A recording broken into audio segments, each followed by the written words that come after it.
पाठ 4 गिल्लू रेखाचित्र। पाठ का मूल भाव। मनुष्य एक संवेदनशील प्राणी है, इसीलिए वह अपने चारों ओर की परिस्थितियों एवं अपने पर्यावरण में उपस्थित जीव जंतुओं के साथ रहकर एक अलग जुड़ाव का अनुभव करता है। तब यह मूक जीव जंतु भी उसके सगे साथी बन जाते हैं। प्रस्तुत पाठ में सभी लेखिका के साथ कुछ ऐसी ही घटना घटित हुई है, जिसका रेखाचित्र उन्होंने बड़े ही मार्मिक ढंग से प्रस्तुत किया है। सीखने के प्रतिफल, लर्निंग आउटकम्स।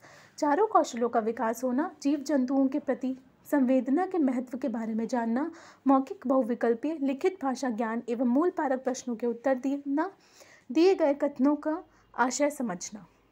अचानक एक दिन सवेरे कमरे में बरामदे में आकर मैंने देखा, दो कौवे एक गमले के चारों ओर चोंच से छुआ छोछल जैसा खेल खेल रहे थे।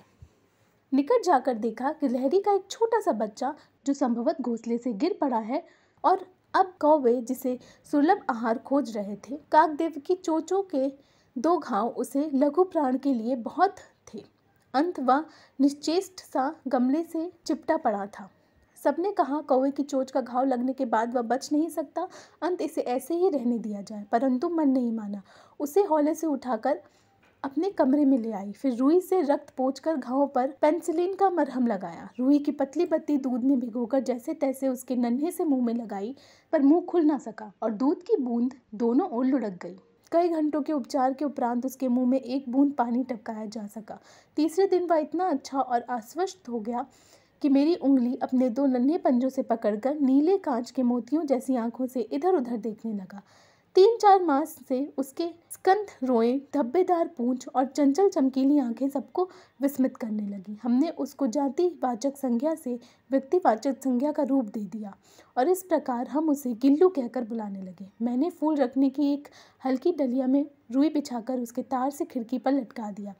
वही 2 वर्ष गिल्लू का घर रहा। वह स्वयं हिलाकर अपने घर में झूलता और अपनी कांच के मनकों सी आंखों के कमरे से भीतर, खिड़की से बाहर ना जाने क्या क्या देखता समझता रहता।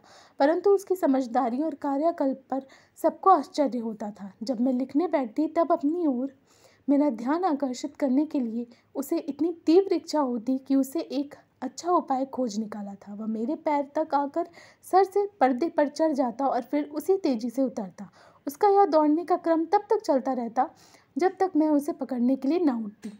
तभी मैं गिल्लू को पकड़कर एक लंबे लिफाफे में इस तरह रख देती कि उसके अगले 2 पंजे और सिर के अतिरिक्त सारा लघुघात लिफाफे के भीतर बंद रहता। इस अद्भुत स्थिति में कभी कभी घंटों मौज पर दीवार के सहारे खड़ा रहकर वह अपनी चमकीली आंखों से मेरा कार्यकल्प देखा करता।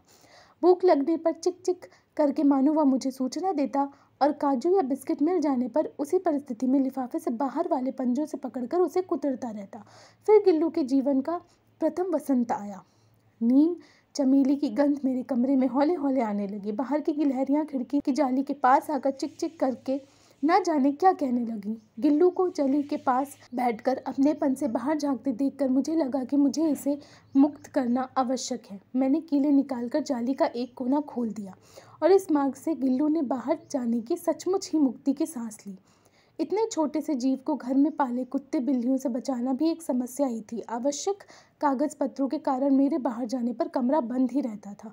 कॉलेज से लौटने पर जैसे ही कमरा खोला गया, मैंने भीतर पैर रखा, वैसे ही गिल्लू अपनी जाली के द्वार से भीतर आकर मेरे पैर से सर तक और सिर से पैर तक दौड़ने लगा। तब से यह नित्य का क्रम हो गया।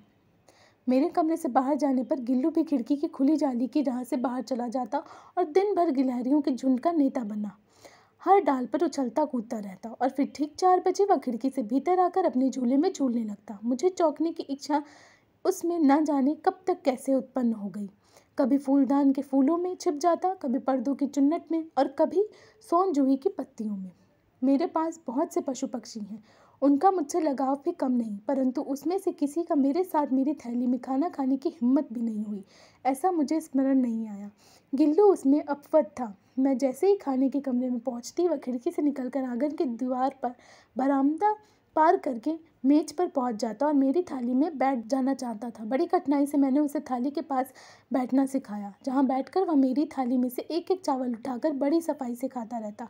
काजू उसका प्रिय खाद्य था। कई दिन काजू न मिलने पर वह अन्य खाने की चीजें या तो लेना बंद कर देता था या झूले से नीचे फेंक देता था। इसी बीच मुझे मोटर दुर्घटना में आहत होकर कुछ दिन अस्पताल में रहना पड़ा। उन दिनों जब मेरे कमरे का दरवाज़ा खोला जाता, गिल्लू अपने झूले से उतरकर दौड़ता और फिर किसी दूसरे को देखकर उसी तेजी से अपने घोंसले में जा बैठता। सब उसे काजू दे जाते, परंतु अस्पताल से लौटकर जब मैंने उसके झूले की सफाई की तो उससे काजू भरे मिले, जिससे ज्ञात होता है कि वह इन दिनों अपने प्रिय खदर कितना कम खाता था। मेरी अस्वस्थता से वह तकिए पर सिरहाने बैठकर अपने नन्हे नन्हे पंजों से मेरे सिर पर बालों को इतने हौले हौले सहलाता रहता था कि उसकी घटना एक परिचारिका के हटने के समान लगता। गर्मियों में जब मैं दोपहर में काम करती रहती तो गिल्लू न बाहर जाता न अपने झूले में बैठता। उसे मेरे निकट रहने के साथ गर्मी से बचने का सर्वथा नया उपाय खोज निकाला था। वह मेरे पास रखी सुराही पर लेट जाता और इसी प्रकार समीप भी रहता और ठंडक में भी रहता। गिलहरियों के जीवन की अवधि 2 वर्ष से अधिक नहीं होती। गिल्लू की जीवन यात्रा का अंत आ ही गया था। दिन भर उसने न कुछ खाया न बाहर गया। रात में अंधी यातना में भी वह अपने झूले से उतरकर मेरे बिस्तर पर आया और ठंडे पंजों से मेरी वह उंगली पकड़कर साथ में चिपक गया, जिसे उसने अपने बचपन की मरणासन स्थिति में पकड़ा था। पंजे इतने ठंडे हो रहे थे कि मैंने जाकर हीटर जलाया और उसे उत्कृष्टता देने की प्रयत्न किया, परंतु प्रभात की प्रथम किरण के स्पर्श के साथ ही किसी और जीवन में जागने के लिए वह सो गया। नैतिक मूल: हमें जीव जंतुओं की देखभाल बड़ी आत्मीयता से करनी चाहिए।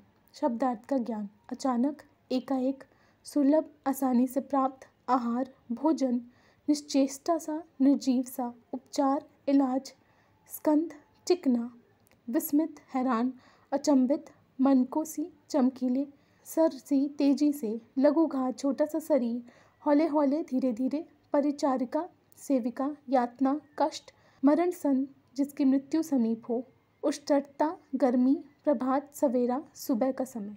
वाचन: श्रुतुलेख, डिक्टेशन। बरामदे: निश्चेष्टा सा, पेंसिलिन, अवशिष्ट, स्कंद, विस्मित, कार्यकल्प, मरण सन, परिचारिका, उत्कृष्टता।